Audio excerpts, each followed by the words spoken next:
Bismillahirrahmanirrahim. Elhamdülillahi Rabbil alemin. Vel akibetu lil muttaqin. Vessalatu vesselamu ala Rasulihi Muhammedin ve ala alihi ve sahbihi ecma'in. Amma ba'd. Avvalo Allah subhanahu haq ve taologa beadad hamd ve sanolarimiz Habibimiz Peygamberimiz sallallahu aleyhi ve sellemge bitmez, tugalmas durud va salomlarimiz bo'lsin. Assalomu alaykum hurmatli ahli islom, mo'min, musulmon, din qardoshlar. Bugun uzoq yaqindan dunyo ishlarini yig'ishtirib, Alloh taoloning baytlaridan bo'lmish bir baytga Allohning mehmoni bo'lgan holatda qadam ranjida qilib keldingiz. Alloh taolo har birimizni bosgan qadamlarimizga Alloh taolo behisob ajru azim hasanatlar o'zi ato aylasin. Ba'zi birlarimizni yaqinlarimizga Alloh taolo bemorlik yetgan bergan bo'lsa, dardni berguvchisi ham Alloh, shifosini ham Alloh beradi. Alloh taolo bemorlarimizga shifoi komil berib, avvaldan ham yaxshi sog'ayib ketib, yana birgalikda o'zini baytida ibodat qilishlik baxtiga Alloh o'zi muyassar aylasin. Azizlar, bugungi juma mav'izamizning mavzusi ro'za dinning arkonidir borasida bo'ladi inshaalloh. Albatta bu musulmon inson yaxshi biladiki, dinni 5 ta ustuni bo'ladigan bo'lsa, ana shu 5 ta ustunni bittasi bu Ramazon ro'zasini tutmoqlik. Ramazon oyi kelganda Ramazon ro'zasini tutishlik. Bu farz ekanligini biz qayerdan bilamiz deyilsa, bu haqda Alloh taolo Qur'oni Karimda bizlarga aytdiki, Estaizu billah, ya ayyuhallazina amanu kutiba alaykumus-siyamu kama kutiba alallazina min qablikum la'allakum tattaqun. Sadaqallohu azim. Alloh taolo aytdiki, ey iymon keltirganlar, sizlardan oldingilarga ro'za tutish farz qilinganidek, ana sizlarga ham ro'za tutmoqlik farz qilindi dedi. O'tmishda o'tgan, ya'niki samoviy dinlar qancha bo'lgan bo'lsa, Alloh taolo ana shu payg'ambarlarning hammasiga ro'za tutishlikni farz qilgan ekan. Uni shakl shamoili bir qancha o'zgarishligi bo'lishligi mumkin, lekin Alloh taolo o'tgan payg'ambarlarga, ya'niki Muhammad alayhisolatu vassalomdan o'tgan hamma payg'ambarlarning shariatida Alloh taolo ro'za tutishlikka buyurgan ekan. Ana shu narsada, shu oyatda qalbimizga bir taskin bor ekanki, o'tmishda o'tgan payg'ambarlar ham ro'za tutishgan, ana siz bilan bizlarga ham mana shu ro'za tutishlik farz qilinganligini Alloh taolo aytayapti. Endi inson bir ish qilar ekan, mana shu ishini natijasini o'ylab keyin qiladi. Masalan, odam bozorga bormoqchi bo'lsa yoki savdo sotiq bilan shug'ullanmoqchi bo'lsa, birinchi navbatda foydani o'ynaydi. Qani foydasi bo'ladimi-ki, yo'qmi deb mulohaza qiladi. Ana undan keyin o'sha narsaga sarmoyasini tiqib, daromad qilishlikka harakat qiladi. Alloh taolo mana shu ro'za tutgan bo'lsa, bandalar shu ro'zani savobi nima ekanligini Alloh taolo oyatning davomida aytdi. Oxirida aytdiki, la'allakum tattaqun dedi. Shoyatki taqvodor bo'lsalaringiz dedi Alloh. Biz ro'za tutar ekanmiz, taqvomiz ziyoda bo'ladi. Bu insonni bugungi kunda jismoniy jihatidan sihat salomatlik uchun bu ro'za foydalik borasida hamma odam bong urib yotibdi. Hamma tomondan. Lekin Alloh taolo eng kerakli bandalarga lozim bo'lgan narsa va Allohga eng mahbub bo'lgan narsa bandani Allohga bo'lgan qo'rquv hissi ziyoda bo'lar ekan. Hamma uxlagan vaqtda biz saharlik qilamiz. Yana hech kim yo'q bo'lganda uyga kirib iftorlik qilamiz. Kunduz kuni ro'zadorman deb aytib qo'ymasak, bizni ro'zadorligimizni hech kim bilmaydi. Bu ro'zani kim uchun tutyapmiz? Alloh uchun tutyapmiz. Hech kimga bildirmasdan Allohning rizosini topishlik uchun sa'y harakat qilyapmiz. Odamlar ro'zamisan deb gapirib qo'ysa, yolg'on takam ham gapirib qo'yishligi mumkin. Lekin bu narsaga iymonimiz yo'l qo'ymaydi. Iymonimiz sayqallanyapti. Nima uchun? Qayerdan paydo bo'lyapti? Ana qalbimizda ro'za tutganligimiz uchun Alloh taolo taqvo hissini ziyoda qilib qo'yapti. Hozir bir odam kelib dunyoni pulini men senga beraman, ro'zangni och desa, hech kim ro'zasini ochmaydi. Sen nima deyapsan? Bu dunyoni hamma noz va ne'matini bersang ham men bu ro'zamni ochmayman deydi. Chunki bu ro'zaga tutgan insonga va'da bor. Kim va'da beryapti buni? Savobini kim beryapti? Alloh taolo aytayapti. Alloh taolo aytadiki, hadisi qudusiyda keladiki, Payg'ambarimiz sollallohu alayhi vasallam aytdilar: "Inna fil jannati baban." Albatta jannatda bir eshik bor. Jannatning eshiklari ko'p, lekin jannatda bir xos eshik bor ekan. U eshikning nomi yuqoli Rayyan. U eshikning nomini Rayyon deb nomlangan ekan. Xo'p, o'sha Rayyon deb nomlangan eshik qandoq eshik? Yadkhulu minhu soimuna. O'sha eshikdan kirmoqchi bo'lgan insonlar kimlar desa, ro'zadorlar o'sha yerdan kiradi deyaptilar. Payg'ambarimiz sollallohu alayhi vasallam shu ro'za tutgan insonlar jannatda bir eshik bor, Rayyon deb nomlanadi. Ana shu eshikdan mu'minlar, ro'za tutgan bandalar kiradi deyaptilar. Qachon? Yawmal qiyamati, qiyomat kunida. Siz bilan bizlar oxirat kuniga qalbimizda biror bir shak shubha bo'lmagan holatda iymon keltirganmiz. Ana qiyomat kunida siz bilan bizni boshimizga mana shu ro'zamiz soyabon bo'lar ekan. Mukofoti jannat ekan. Ana Rasululloh sallallohu alayhi vasallam aytdilarki, la yadkhulu ma'ahum ahadun g'ayruhum. O'sha ro'zadorlar uchun xos bo'lgan eshikdan faqat ro'za tutganlar kiradi. Ro'za tutmagan insonlarni biron-birlar u eshikdan kira olmaydi dedilar. İnşallah siz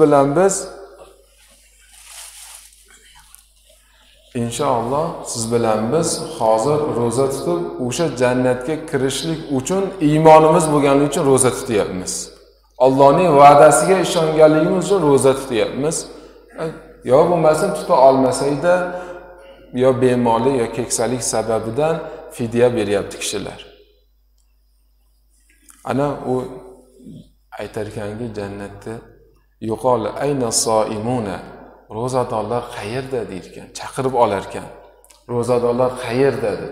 Hozir mana shu yerda shuncha odam o'tirgan bo'lsa, savdogarlarga bir gapim bor, shu joyda qolinglar desa, shu savdogarlarning o'zi qoladi. Yoki masjidda ishlaydigan kishilar sizlar qolinglar desa, o'sha kishilarning o'zi qoladi. Xos sifatga ega bo'lgan kishilar gapirsa, ana o'shalar qoladi, qolgan kishilarga ruxsat degani bu. Ana ro'zadorlar qayerda degani, ro'zadorlar bu yoqqa kelsin degani.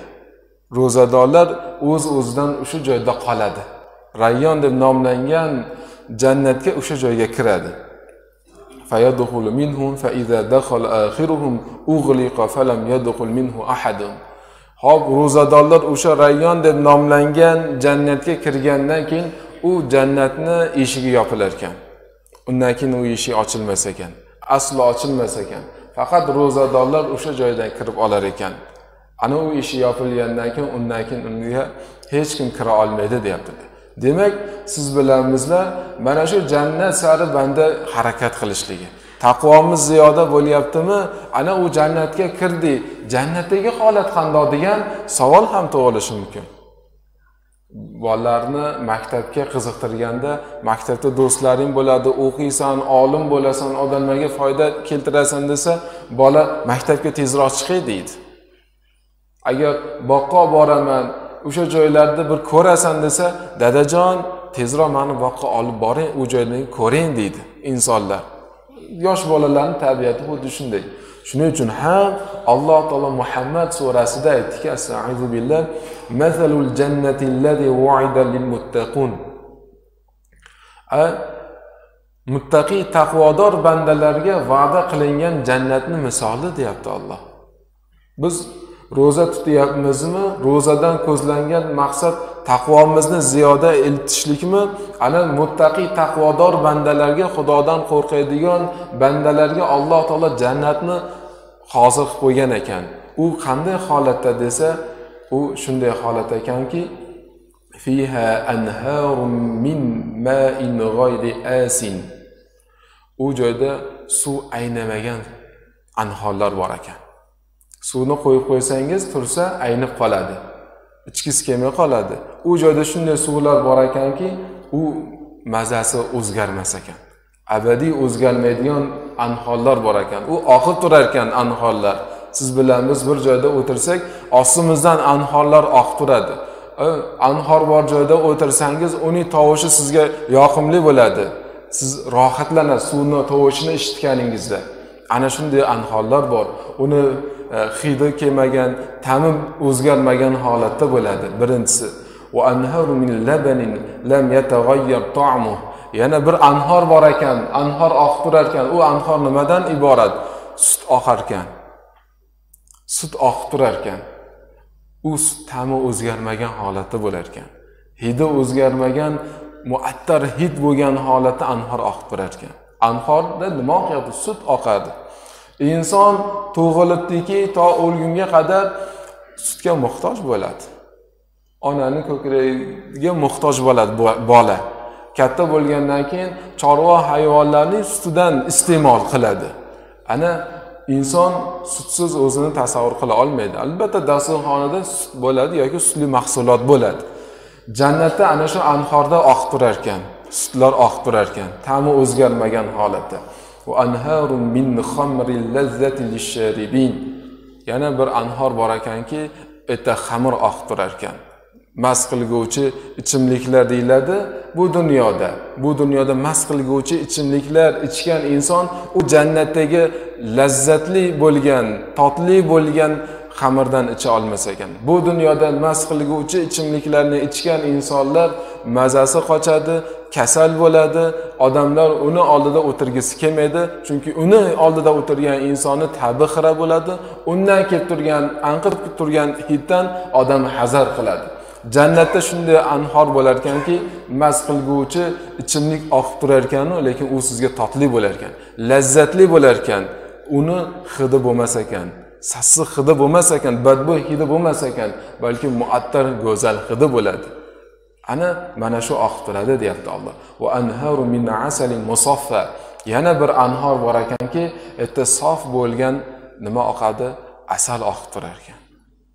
Payg'ambarimiz sollallohu alayhi vasallam bu dunyoda mu'minni nimaga o'xshatdilar? Al-mu'minu kal-nakhla dedilar. Mu'min asalariga o'xshaydi deganlar. Asalari yer yuzida gul bo'lsa, o'sha gulni eng shirin joyini oladi musulmon. Asal shunday mavjudot. Yer yuzida shuncha giyohlar bo'ladigan bo'lsa, shu gulini oladi. Eng shirini bolini oladi. Mu'minni payg'ambarimiz sollallohu alayhi vasallam shu asalariga o'xshatganlar. Bu degani mu'min inson mana Ramazon oyida turgan bo'lsak, halol bo'lgan narsalarni yemasdan, ichmasdan turibmiz. Endi Ramazon oyida shubhali narsani umuman yemaydi. Mu'min inson harom luqmani og'ziga olmaydi hech qachon. Harom luqmani oladigan bo'lsa, uni etiga kirgandan keyin nima bo'ladi? Uni duosi ijobat bo'lmay qoladi. Haromdan o'sgan et dedilar Rasululloh, jannatga kirmaydi dedilar.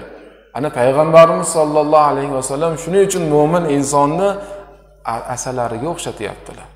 Demak, siz bilan biz bu hayoti dunyoda Alloh taolo taqvodor bandalarga hozir qilib qo'ygan narsani, jannatni aytib turgan bo'lsa, biz o'sha muttaqi taqvodor banda bu kiyishida, yurishida, so'zida hammasini eng chiroylisini qilishlik kerak. Asalarini uyiga borsangiz, hamma narsasi mu'minga shifomi? Mu'min odamni oldida o'tirgan bo'lsa, hammasi shifo bo'lishlik kerak. Yurganda, turganda, yotganda, gaplashganda, suhbatlashganda, oldi-berdi muomalasini qilganda hammasida musulmon insondan faqat foyda olishlik kerak. Asalaridan odamlar hamma narsasidan foyda oladi. Chiqindisi yo'q uni. Hammasi musulmon inson, butun insoniyatga foyda beradi. Demak, mana shunday bo'lishligimiz kerak. Ana taqvodor bo'ladigan bo'lsak, Alloh taolo mana shu nozik ne'matlarni bizlarga aytayapti. Va lahum fiha min kulli samarat. Ana u joyda yana nima bo'ladi? U joyda bir qancha nozik ne'matlar bo'ladi. Bir qancha nozik ne'matlar bor. Yana u joyda va mag'firatun min robbihim.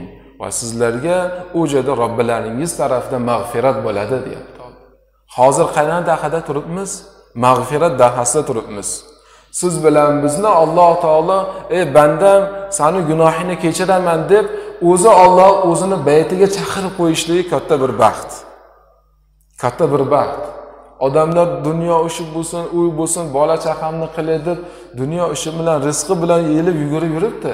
Lekin har birimizni Alloh taolo peshonamizga yozib qo'ygan, taqdir qilib qo'ygan rizqni yeya olmaymiz. Undan ortig'ini ola olmaymiz. Lekin shunday bo'lsa-da, Alloh sizga bir odam sovg'a bermoqchi bo'lsa, mukofot bermoqchi bo'lsa, eshik taqiladi. Siz bizga bir uchrab keting, biz sizga hadiyamiz bor desa, hamma odam boradi. Yaxshi niyat bilan boradi. Xuddi shuningdek Alloh taolo siz bilan bizni mana shu o'zini baytiga chaqirib qo'ydi. Ey bandam, so'ra. So'raganingni beraman deyapti. Biz so'rasak Alloh beradi. Mag'firat dahasida turibmiz. Ey Rob, bandam, sen mendan qilgan gunohlaringni kechirimni so'ragin, men seni gunohingni kechiraman. Seni gunohing yer bilan osmoncha bo'ladigan bo'lsa ham, yer bilan osmoncha gunohni to'ldirgan bo'lsang ham, meni oldimda, meni mag'firatimni oldida seni gunohing hascha ham bo'lmaydi deyapti Alloh. Demak, mana siz bilan bizlar bugun hozir mag'firat dahasini g'animat bilishligimiz kerak. Alloh taolo oyatning davomida, shu farz bo'lgan oyatning davomida aytib qo'ydi. Ayyaman ma'dudat dedi. Bu roza, Ramazon oyini rozasini tutishligingiz bu yillar, oylar davomida emas, balki sanoqli kunlarda deb qo'ydi. Sanoqli kunlarimizni rahmat dahasi o'tib, mag'firat dahasi ham oxirlab turibdi. Bizlar ko'proq mag'firat, ya'niki gunohlarimizni kechirishlikni Allohdan so'rab olishligimiz kerak. Bunaqangi fursat bo'lmaydi. O'tgan yilida har bir inson intiqdi, uyidan unga qaradi. Tinchlikmikan? Mahalla-ko'y tinchmikan? Hech kim kasal bo'lmadimikan? Bu balo menga yetmadimikan deb eshikdan ochdik, ko'chaga ham chiqa olmadik. Alloh taoloning baytlari yopiq edi, bugun ochiq bugun. Bu katta ne'mat. Ey banda, mana ibodat qilish uchun hamma shart-sharoit bor. Men senga ibodat qilishing uchun shaytonlarni zanjirband qilib qo'ydim. Osmondagi eshiklarni ochib qo'ydim. Duo qilsang duolaringni ijobat qilaman deb. Bizlar kechasi yig'ila olmayapmiz. Nimaga? Allohning kalomini tilovat qilganda o'qiganimizga yig'loq kelmayapti.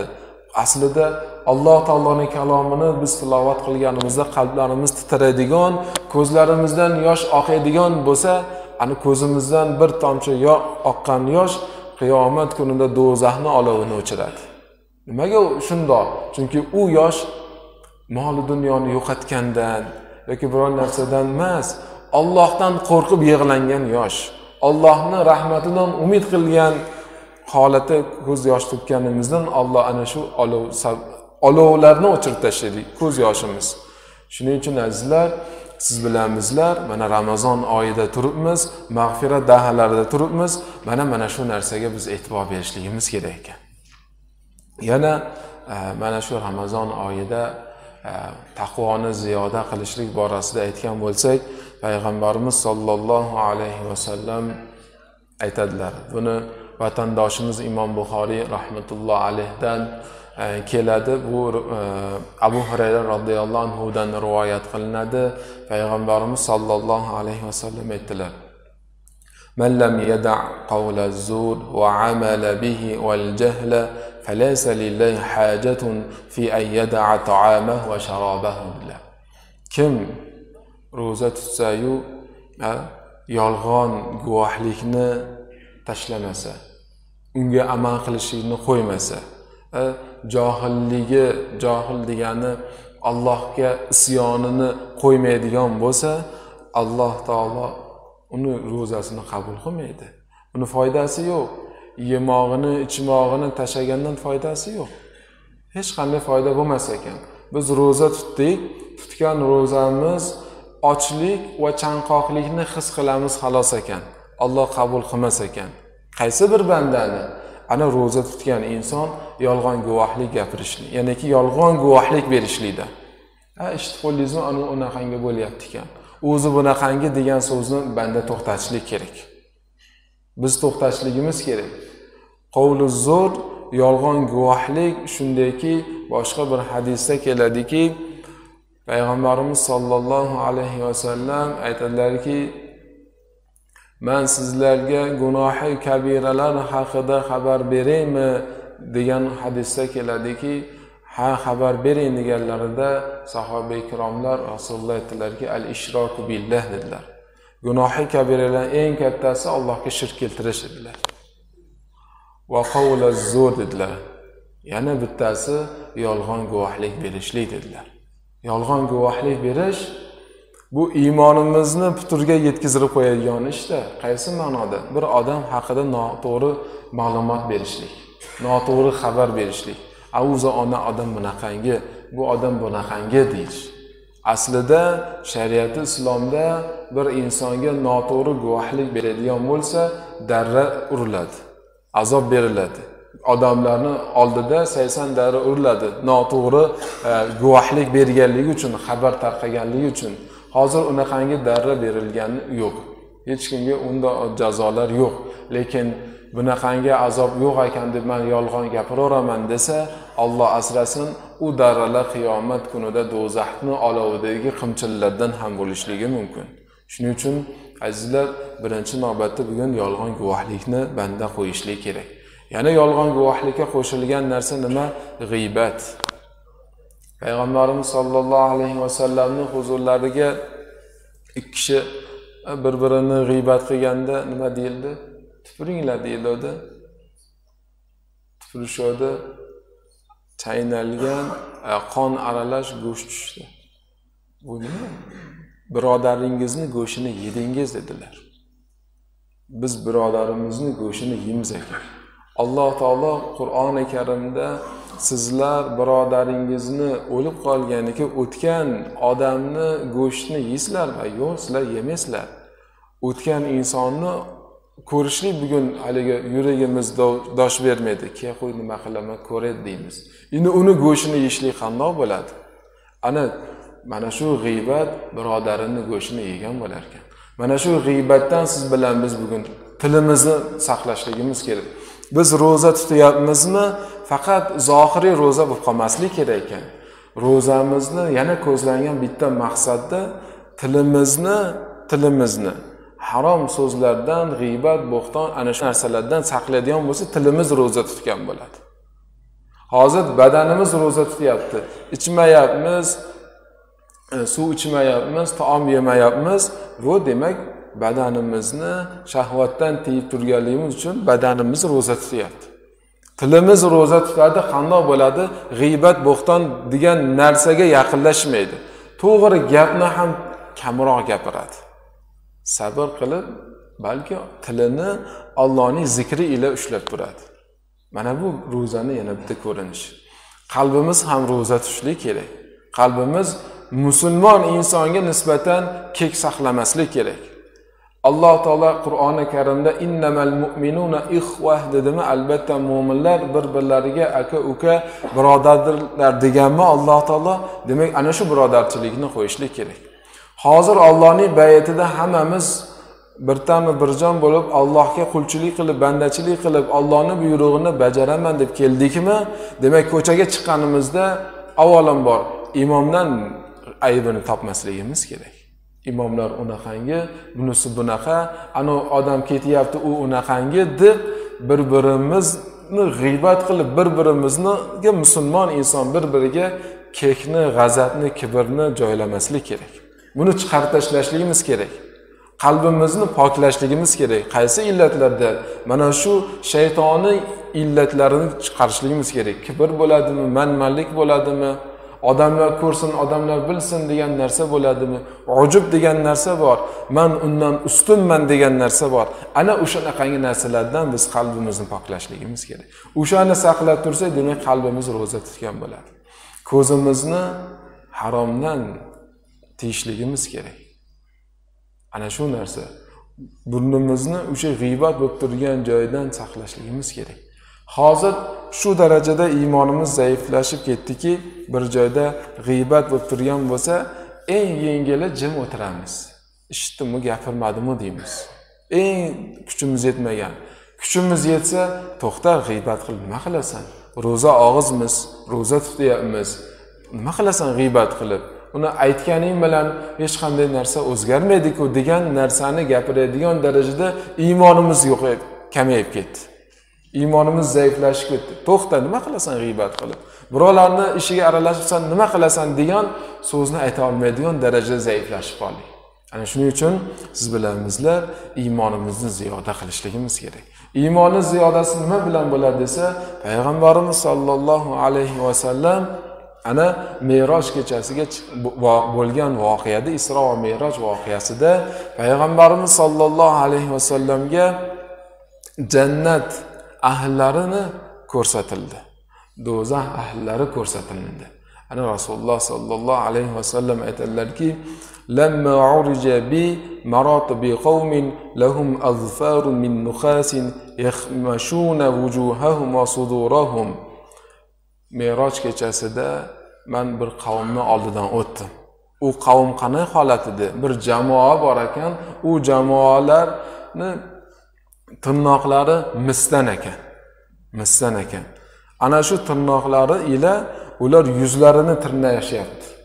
Ko'ksilarini tirnashyapti. Misdan bo'lgan narsada.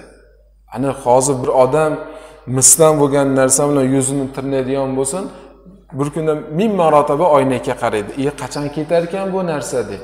Qiyomat kunida bir qavmlar bor ekanki, ular yuzlarini va ko'ksilarini misdan bo'lgan narsa ila vujudlarini tirnar ekanlar. Ana Rasululloh sallallohu alayhi va sallam aytdilarki, "Faqult man haula ya Jibril?" Ana ular kim ey Jabroil dedilar. Shunda u kishi aytdilarki, "Haula yakuluna luhuman nas va yaqauna fi a'radihim." Ana shular insonlarning go'shtini yeb yuradilar dedilar. Insonlarning go'shtini yeb yurishlik haqiqiy ma'noda emas, bu joyda insonlarni g'iybat qilib yuradilar degan ma'noda. Va ularni obro'lariga tushiradilar. Obro'lariga putur yetkazadigan gaplarni gapiradilar dedilar. Alloh asrasin. Qachonki mana shunaqangi azob holati ko'rilganda musulmon inson na'uzubillah, Alloh o'zing bizni bundan asragin deb aytishlik kerak. To'xtamasdan aytishlik kerak. Alloh saqlamasa, bizni Alloh bir lahza biz o'zimizni holatimizga tashlasa, albatta biz tug'yonga ketamiz. Shuning uchun azizlar, siz bilamizlar, mana Ramazon oyida turibmiz, Ramazon ro'zalarini tutyapmiz. Mana shu ro'zalarimizni saviyasini ko'tarishligimiz kerak. Demak, men g'iybat qilmasligim kerak. Men birovlarning haqida obro'sini tushiradigan gaplarni gapirmasligim kerak. Haromga qaramasligim kerak deb o'zimizni isloh qilishligimiz kerak. Payg'ambarimiz sollallohu alayhi va sallamga Qadr kechasi qachon ekanligini xabarini berildi. U zot ummatga, insoniyatga aytaman deb chiqib turadilar. Ikki musulmon odam nima qilyapti? Ovozini ko'tarib urush janjal, ya'niki tortishyapti. Janjallashib qoldi. Ularning o'rtalarini isloh qilaman derdilar. Haligi holat. U zotdan qaysi kun ekanligi ko'tarildi. Menga Qadr kechasi ma'lum qilindi, aytaman degandim, meni xayolimdan ko'tarildi. Bu balki ummatim uchun rahmatdir degan ma'noda aytdilar. Demak, bitta insonni urushib qolishligining sababidan bitta yaxshi xislat ketdi. Qadr kechasini topgan inson 1000 oy qilgan amalni savob beriladi. Bizlarga Alloh taolo 1000 yil umr bermaydi. Balkim ba'zi bir insonga beradi. 1000 yil, 1000 oy degani bu 83 yili 4 oy degani. Bir kun Qadr kechasini topib, o'sha kunda ibodat bilan, zikr bilan chiqqan bandaga, mo'min bandaga Alloh taolo 1000 oy qilgan amalni savobini berib qo'yadi. Umrimiz davomida agarda har yili topadigan bo'lsak, qancha savobga ega bo'lamiz? Qancha ajrga ega bo'lamiz? Shunday bo'lsa-da, azizlar, demak urushmasdan, janjallashmasdan musulmon inson bir-birini aybini, xatosini axtarmagan holatda yashashligimiz kerak bo'ladi. Ana Alloh taolo hadis-i qudusiyda aytadiki, "Ya ibn Adam" deydi. Ey odam farzandi, ila mata tatlubu tavba? Sen doim ichingda tavba qilaman deb yurasanmi, o'zi qachon tavba qilasan? Hammamizning ko'nglimizda tavba qilaman, mana bu ishimni yig'ishtirsam albatta Allohga astoydil ibodat qilaman deb yurishlik bor. Bandam qachon endi tavba qilasan deydi. Va tasawwufal awqat, vaqtlarni o'tkazirasan, nima bilan o'tkaziramiz? Ibodat qilib olay desa, hozir deb vaqtimizni o'tkaziramiz. Umrimizni o'tkaziramiz. Va tawrubul fil axirat va tatrukul amal. Oxiratdagi yuqorida jannatning xislatlari aytilganda hammamizning rag'batimiz o'sdi, rag'batimiz ziyoda bo'ladi-yu, lekin amalni tashlaymiz. Amalga keladigan bo'lsa, jannatni amallarini qilishlik borasiga kelganda hozir emas, ertaga qilamiz deymiz. Ro'zada turibmiz. Bir kun Ali karramallohu vajhuhu og'iz ochaman deb turgan vaqtlarida eshik taqillab qoldi.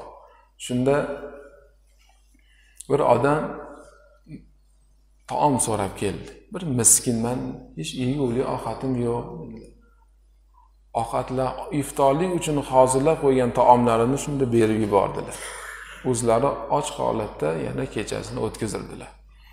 Ertasi kuni yana og'iz ochadigan vaqt kelganda bir yetim, balog'atga yetmagan bola kelib u zotning eshiklaridan taqillatib taom so'radi. Hozirlab qo'ygan taomlarini berdilar. Biz taom berishni deganda hozirgi kunda dasturxonimizda 10 xil, 15 xil taomlar bor-ku, unaqangi emas. O'zi bitta taom bo'lgan, yo non bo'lgan yoki xurmo bo'lgan. Ana shu taom yoki sut bo'lgan. Ana shu narsani so'rashdi, shuni ham berib yuborishdi.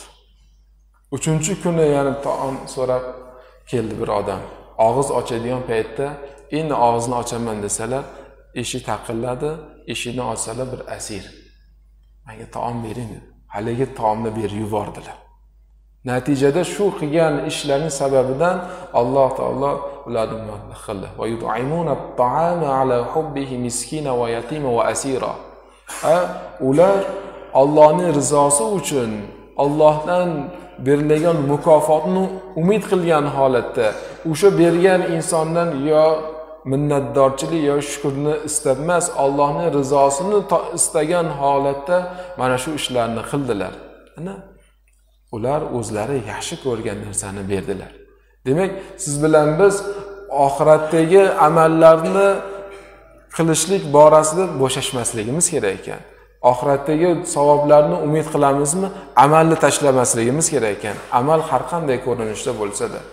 Va taqulu qawlal abidin va ta'mal amalul munafiqin. Alloh taolo aytayapti. Obidlarni gaplarini gapirasan-u, o'zing munofiqlarni ishini qilasan. Bundan bo'lmasligimiz kerak. Obidlarning so'zini biz gapiryapmizmi? O'shanday bo'lishligimiz kerak. Munofiqlarning ishini hech qachon banda qilmaslik kerak ekan. Va yana aytayapti. Alloh taolo in a'ta lam taqna va in ablaytu lam tasbir. Agar senga bersam, mol dunyo bersam, qanoat qilmaysan. Bizlar o'zimizga Alloh taolo hozir mol dunyo bersa, qanchaga qanoat qilamiz? Qanoat qiladigan o'lchovimiz bormi? Alloh aytayapti. Sizlar senga bandam beraman, sen qanoat qilmaysan. Bordi senga imtihon beradigan bo'lsan, sabr qilmaysan. Una bo'lib ketdi, buna bo'lib ketdi deb hammaga shikoyatni aytasan. Vaholanki bu dardni men senga imtihon qilishlik uchun berganman. Ana yana davomida nima ketyapti? Va tanha anil shar va la tanha anhu. Sen yomonlikdan qaytarasan odamlar. Vaholanki o'zing yomonlikdan qaytmaysan. Biz odamlarni yomonlikdan qaytaramiz, o'zimiz o'sha holatga tushmasligimiz kerak. Hech qachon banda bir odamni yomonlikdan qaytaryaptimi, yolg'on gapirma deb farzandiga gapiryaptimi, o'zi ishini taqillatgisi dadam yo'qlab bo aytib oraver demasligimiz kerak. Bu yomonlikka biz qaytaryapmiz, o'zimiz ham qaytishligimiz kerak. Va tuhibbus solihin va laysa minhum. Sen solihlarni yaxshi ko'rasan-u, vaholanki sen ularning o'zidan emassan. Hammamiz solih insonlarni yaxshi ko'ramiz, lekin biz o'shalardan emasmiz. Hasan al-Basri rahmatulloh alayh vafot qilganlarida hamma odamlar yig'laganini bir odam aytgan. Nima yig'layapsan? Buyuk zot vafot qildilar, o'tdilar. Nima bo'pti o'tgan bo'lsa dedi. Bu odam bo'lmaydi. Nima bo'lib Hasan al-Basri bo'ldi desa, yaxshi amallarni qildi. Sen o'sha amalni qilgan, sen Hasan al-Basri bo'lasan degan. Bizlar solihlarning hayotini aytyapmizmi? Bizlar o'shanday bo'lsa, o'shalarni qilgan ishini qiladigan bo'lsak, bizlar ham o'shanday odam bo'lamiz degan. Va tubghidil munafiqin va anta minhum. Sen munofiqlarni yomon ko'rasan, vaholanki sen o'zing munofiqlarning ichida o'tirasan dedi. Demak azizlar, sizlar bilan bizlar mana shu narsalarni o'zimizni to'g'rilashligimiz, o'zimizni isloh qilishligimiz kerak. Agarda o'zimizni isloh qiladigan bo'lsak, o'zimizni to'g'rilaydigan bo'lsak, o'zimiz to'g'ri bo'lganimizdan keyin albatta qolgan insonlar ham to'g'ri bo'ladi. Mana qorilarimiz alhamdulillah bu joyda bir chiroyli suratda Alloh taoloning baytlaridan bo'lmish bir baytda xatmi Qur'onlar qilinyaptilar ekan. Alloh taolo payg'ambar alayhisolatu vassalomga nozil qilgan kalomni qanday nozil qilgan bo'lsa, ana o'shanda Alloh o'zi qabul qilsin. Mana shu joyda qilinib turgan xatmi Qur'onlarni, mana shu Qur'onlarni eshitayapmiz, tilovat qilyapmizmi? Demak, uni ham biz o'rganishligimiz kerak. Alloh taolo hammamizni qilib turgan ibodatlarimizni o'zi husn dargohida qabul aylasin. Bir duo qilaylik. Amin. Ya Robbi, aytilgan masala masoillarga amal qiladigan bandalardan qilgin. Ro'zalarimizni ojizlik ila tutib turgan ro'zalarimizni qabul aylagin. Bu joyda xatmi Qur'onlar qilinyapti ekan. Ya Robbi, xatmi Qur'onlarni o'zing bexato, besum'a, beriyo o'zing qabul aylagin. Bu joyda bu Suh viloyatini bosh bo'lib turgan bu hoji domlamizni umrlariga, rizqlariga baraka ber. Qadamlarini sobit qil, tillarini burroq qilgin, hech qachon toyiltirmagin. Olimni adashi, olamni adashi deyilgan, hech qachon adashtirmagan. Ko'p yillar davomida bu elni, xalqni tepasida bosh bo'lib, maslahatgo'y bo'lib yurishliklarni o'zing nasib aylagin. Jamoatlarimizni boshqa jamoatlarga o'rnak va namuna bo'ladigan go'zal jamoatlardan qilgin. Duo qilganlarida duolarimizni ijobat bo'ladigan jamoalardan qilgin. Nas'alukal afwa wal afiyata fid dunya wal akhirah. Allohumma salli va sallim va barik alayhi.